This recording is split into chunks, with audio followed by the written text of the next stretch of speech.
Good afternoon, everybody. Welcome to the Coach Marchman Show. It's been a busy spring, but I'm along with Sammy Hendricks and obviously Indians head coach, Thad Marchman. How you doing, Coach? Doing great. Glad to have you guys here. Glad it's not raining. We got the full crew today. Hey, it's been a crazy busy spring this year. But you guys, how do you feel? You and I did the preseason show. It seems like a year ago. Yeah. Just a couple of months back. How do you feel like the Indians have progressed? Obviously having a fantastic season.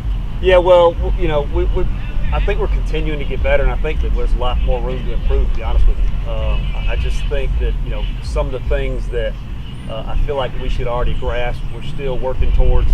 So I feel very blessed and fortunate that we're in the position we're in, because I do feel like that there's a lot more room for us to improve. A lot more room for improvement. Right, yes. I know I thought, Sammy and I have talked, on and off the air about the offensive side of the game for the Indians. And I really felt like from the first couple of games to this point, the run production is it's been steady going up. That's a constant effort. I mean, we're constantly talking about that, about our approach to the plate, about two-strike hitting, situational hitting. It's a daily process, and it was a real concern in the beginning, and it's still a concern. But last year's team was a really good offensive team, good pitching too, but they really did a good job offensively. And just going over some stats is we're at the point now where we're trying to compete with that last year's team's stats, offensive stats, which were really good. So that's definitely moving in the right direction. But like I said before, we still have a ways to go. Well, one more thing. I know Sammy's got those stats. He's loaded for bear over there. But one more thing I want to touch base with you. You and I were kind of kicking around here before we came on the air. Was the 10th anniversary team. Yes. What an outstanding moment that was out here on our porch on Saturday a few weeks back. I got to tell you, I can't say enough about that. Miss Willis was very instrumental in helping getting that going. And I told you I've been holding on to Scott Beasley's jersey for a long time. Yeah. Not knowing what I was going to do with it, but just keeping a hold of it. Because all those other jerseys, just about all of them, there's a few of them that I sent off to players. We sold them in the concession stand and things like that, which is great. It's good to have those jerseys out in the community. But I always kept Scott's. Scott's got a special place in my heart, just from coaching him. Not just what he did for us on the baseball field. He's probably hit one of the biggest home runs in Charlton County school history. But he made me a better coach. Just the kind of player he was and the type of personality he had, which was very original, by the way. But he definitely made me better, and he made our team better. And his personality allowed that team to grow up fast and rally around him, because everybody knew how important he was to us. And to have his dad come out here and it was emotional, and it was just beautiful. And thank God we were able to have him here. Yeah. It was just, I can't say enough about it. Not only to have him here, but to have all those players come back. I think it was 10 or 12 of them come back. Just extraordinary. I'm so proud of those guys for coming back. I'm so proud of Mr. Beasley for being here. So proud of what Scott did for us when he was a player here. And just my heart goes out to him. But I want him to know and Scott to know. And that whole team loved that guy. I mean, that whole team, including myself, we loved that guy. And he was just great in Charlton County baseball. That was the baseball team that kind of put CSN on the map. Yep. You've said that many times. That was the first time we had ever done anything like that out here as far as streaming all goes. I kind of have I don't know if it's a bond, but I have an attachment to that crew as well, just from my own side of things. Yeah. It just broke everything wide open. Sure. It was wild. But that moment with Chris over here, because Chris used to help me with CSN back, years back. Yeah. And when you handed in that, I was not prepared for that. I had to compose myself out there on the press stand. I mean, what a moment that was. If anybody hasn't watched that, I would highly recommend you go back on CSN YouTube and watch that moment. It was beautiful. And another thing that I truly valued was all those champions got to throw the first pitch to all my current players, right? And that was just a great moment that I value as well. I'm just so happy that these guys right here had the opportunity to be a part of what that team did. So it what a great day, man. Absolutely. And then we won the game, so that made it even better. That's right. What a day that was. Yeah. All right, Sammy, go ahead, boss man. All right, Coach, we're going to go right into the game week. Of course, 3 big region games this week against Clinch. Started out good on Tuesday night. What a great ball game. You got to give Gant a lot of credit. Threw the ball, made them guys threw strikes. You know, Gant didn't have the strikeouts he usually has, average per game. He threw strikes, made them guys put ball in play. Yeah. So big region start off these 30 for this week for the team. Just kind of explain what you saw from the guys that night. So with Gant, he did a really good job of commanding the strike zone. I think that coming off a spring break where we had those 3 days off, I think that may have affected him a little bit, where he just didn't have quite the oomph, the punch that he normally has.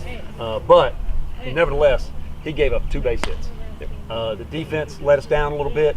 Once again, I'm going to try to blame that on something, and that's going to be the few days off. And because we had a couple errors in the Hilliard game before that, and we've been playing better defense than that overall. So I was a little disappointed in defense, but Gant's a good player. He's a good pitcher. He was able to overcome and just continue to work and work and work. He ended up finishing the game with 80 pitches, a complete game, 80 pitches, which is awesome. Yeah. So I'm just going to go back and reference this game real quick and we'll move on from that one. From a minor Adams perspective and the fans that were in the stands, they was a controversial play, which I thought was controversial, where we had what I thought at the time was the interference on a base runner. Sure. Then a player got through out of the plate, and of course he wound up getting ejected. What was the explanation that the umpire gave you as far as there not being an interference or wasn't interference, or what was the explanation on that? So the explanation on that was that George dipped his shoulder and maliciously ran into the catcher. And I felt like, it's a hard job. Those umpires have a hard job, as you know. You've done it a bunch. I think that he knee-jerk made the decision, just immediately made the decision, and I felt like he should have just let it settle for a second, talk to his partner, and then make the decision. But he immediately threw George out, and I went back and watched the video probably about 25 times now. There was obstruction before our player got to third base. That's what I was speaking of. Right. That call there was no call made on that. No And I call. thought that had been interference there. There was no sign there, and I was looking for it. There was no sign. So we sent him because of the obstruction. Okay. So, but then once he got here, you can, if you go watch the video, you can see the catcher was 10 feet up the line, straddling the baseline. That's against the rules. You cannot be there. You can't be there. He was set up there, and then the ball took him in the air and brought him down in that exact same spot.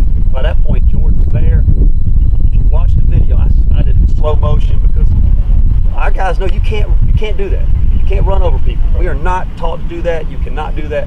And to George's credit, he was running full speed, and you can see him roll off. His shoulder did go down, but that's because he was trying to roll out of the way of the contact. George is a strong, fast player.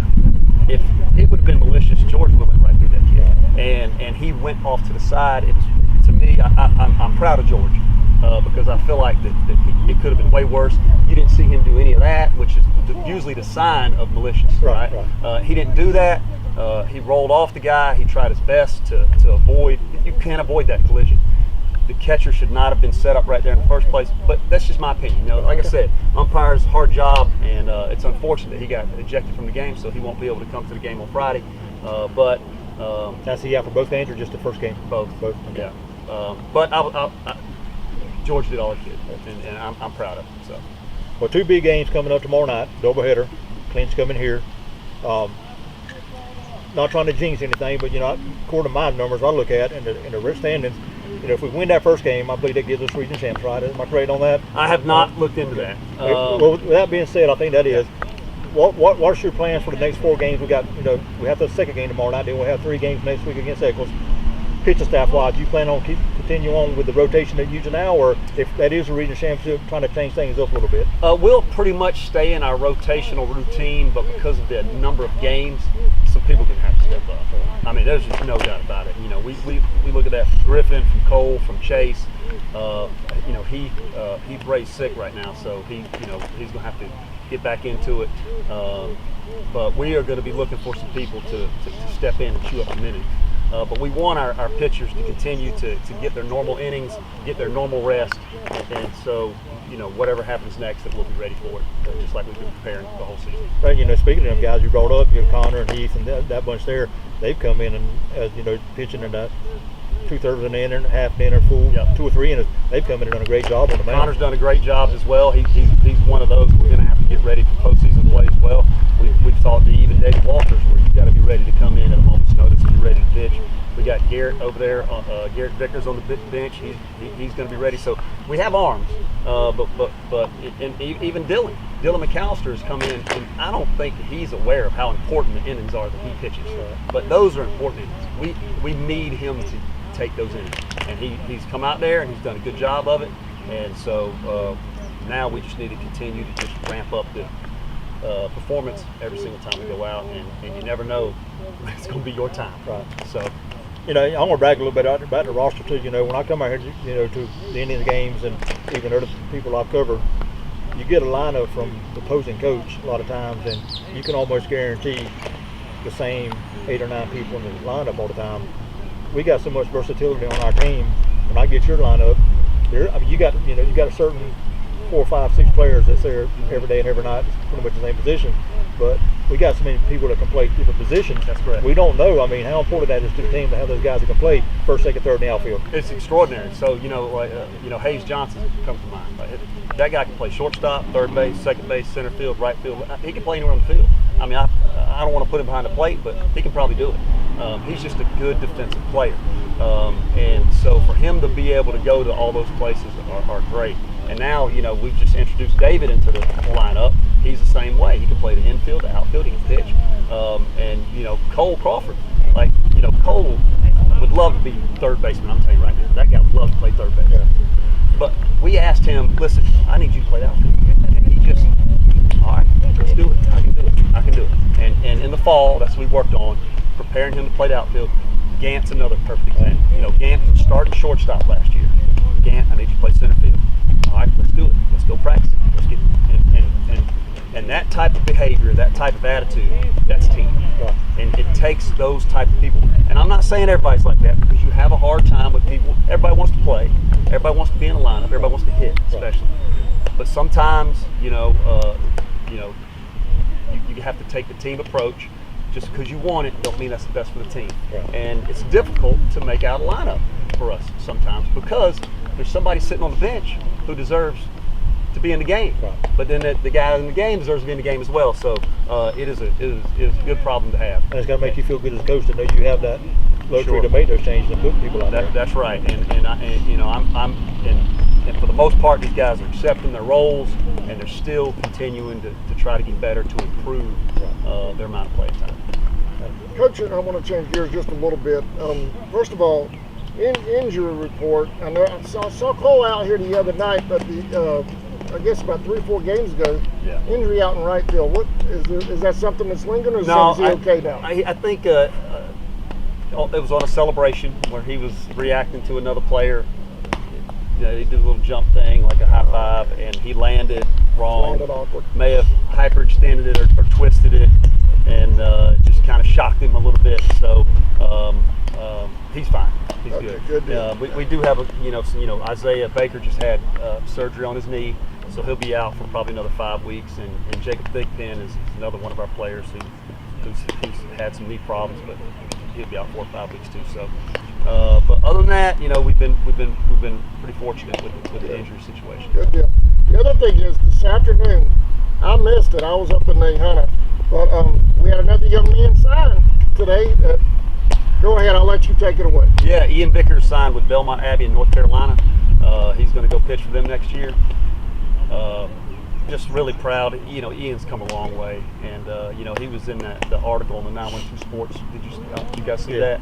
A couple weeks ago, and I pretty much said it all there. He's worked to become a better pitcher, but he's worked to become a better hitter, a better third baseman, a better base runner, and it matters to him. And he plays hard, and he plays with some passion, and I couldn't be happier for him. And he's happy too. He feels like he made a great decision, and it's a decision that he prayed about. It's a Christian school, and I'm just happy he's able to go play college at the next level. This baseball team, man, it's a compliment to you and the job you and your staff done, Coach Graham and everybody. Every year since we've been covering you guys, it seems like you got a minimum of 1, probably 2 going next level every year. I mean, that's outstanding. Yeah, we're blessed, very fortunate. You know, we're thankful to have those players, thankful to have guys who want to come out here and work at it, improve their craft, and maybe we can continue that trend. That'd be nice. Sammy? You know, I'm gonna go back real quick to the offense side of the team. We talked about it, on the first 5, 6, maybe 7 games of the season. You know, we always talked about how good our pitching is, and the pitchers will carry us. The offense, what we thought, and looking at the numbers, kind of struggled a little bit. Yep. But you know, halfway through the season, up to this point now, offense has really kicked it in and turned on. What's the change? What's made our guys improve on the offensive side? You know, unfortunately, they don't believe the things that we say all the time.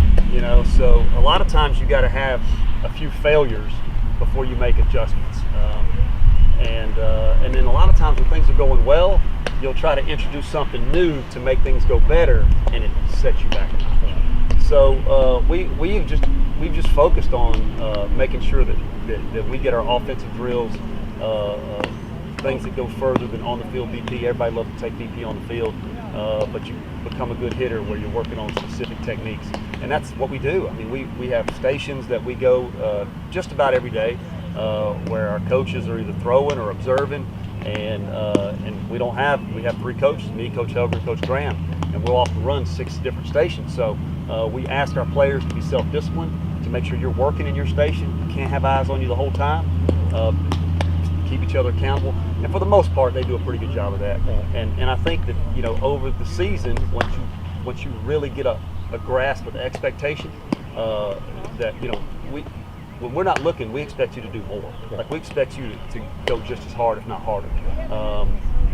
Once the players get a handle on that, then they start holding each other accountable, and I think that's where some of the improvements come from.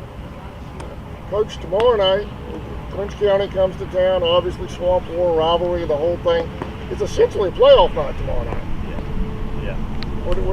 First, tell me the game times for the fans and all that, first pitch. So 4:30, 6:30 is always the game times for 4:30, region 6:30. games, unless we have some kind of rain out or reschedule. So 4:30 and 6:30, and, you know, that's 4:30, and whenever we can start the second game, that's how that usually goes. But Colton's going to go for game 1 tomorrow, and then we'll see from there. But, you know, he's been doing a great job as well, and he's shown improvement throughout the season on the mound, and we expected him to do good things already coming in. So, you know, we feel really confident with him out there, and, you know, we just got to get prepared today and make sure we get our mind right and not make a big deal about who the opponent is, and just go out and play Indian baseball. Just play Indian baseball. That's right. Just worry about our deal, not worry about them. That's right. Yeah. Hey, I know it's looking ahead a little bit, but I just wanted you to hit on senior night, because I don't know if we'll have you again Monday or not.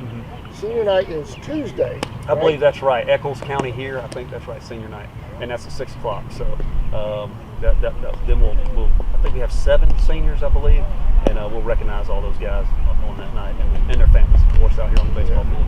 So the family, just the traditional Yes, sir. pregame, right through here. Well, not traditional pregame, but traditional senior night. Yes. Yeah, That's right. senior night. Yep. Yeah, we'll do it right out here. Yeah. Okay. All Yes, right, you can very even cool. set up out here if you want to. Oh, yeah, absolutely. I got my guy right there, man, Yeah. with that live camera. Yeah. He did such a. I know it's going back to what we've already discussed, but he did such a phenomenal job that day Yeah. on the 10th anniversary. Sure. The footage he grabbed. Up Yeah, here, it was great, man. That was unreal. I love that day, man. That was just such a Miss Willis came up with the idea, and it just turned out to be just a beautiful thing. So I appreciate you guys for it too, because now we can live it forever. That's right. You can go back and watch it anytime, and that's awesome for these guys, for that team, for Mr. Beasley. It's just really cool. Yeah, I was even using highlights from 10 years ago. Yeah. On that team on our Facebook pages. It's so cool to be able to go back Sure. and see Yeah. all that. I love it. I'm addicted to this stuff. Yeah. But I appreciate you sitting out here in the rain with us That's all right. and taking care of the Coach Marchman show. Yeah. Well, I appreciate having you guys here. I do got one more before we go real quick. Coach, I'm going to get you like I got Coach Murray and Coach Bailey already. Game day. I know you got your school stuff you got to deal with on a daily basis even on game day. Give me Coach Marchman's ritual, Coach Marchman's superstition, whatever that you do on a daily basis on game day. Well, so the thing about baseball game day is it changes because, you know, like on a Tuesday, you know, we may have a JV game or we may not. So that determines what time people got to be here. And then on Fridays, you have a doubleheader. and then maybe on Thursday you don't have a JV game. You do have a varsity game. So the traditions are pretty much the same, but the one that's the most constant is the only really thing that we do, and it really starts about this time, is we talk about victory water, right? So victory water is basically what you do the first thing you do when you wake up in the morning. Like you get up, you go get a glass of water, a glass of tea, a glass of milk, coffee, whatever you drink. And generally, you're thirsty at that point, so that swallow is going to be pretty good, right? So when you take that first drink of water in the morning, you think about one of the best times it was when you won a big game, and you were in a big moment, and start your day like that, victory water. So if you can start your day with that feeling, and then make sure you carry that out throughout the rest of the day, you got a pretty good chance of winning tonight. But as far as the game day prep, it's generally players got to be here by 4 o'clock. We hit by 4:15. We're done hitting by 5. On the field at 5:06. Agility, stretch, and throw. Pre-game for us about 27 minutes until the game time. Pre-game for them right after, and then game time. So what about you personally yourself? You got certain things that you wear on game day, certain things that you do. I know baseball guys are more superstitious than any other sport, I think it is. What are you personally? What are some of yours that you?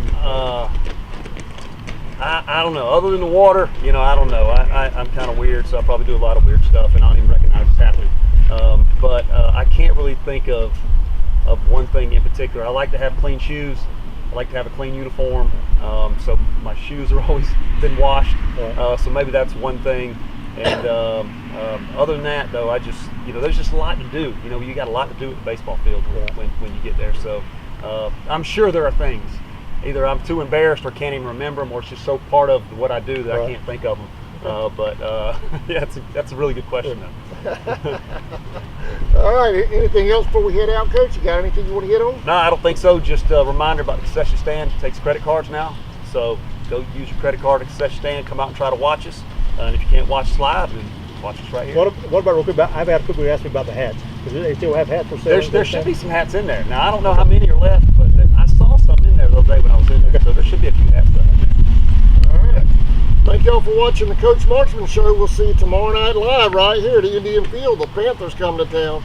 Y'all pack this place out. Thank you for watching. Yes, sir. Thank you, Coach. Appreciate it. Thanks, Sammy. Yep. Appreciate you guys. All right.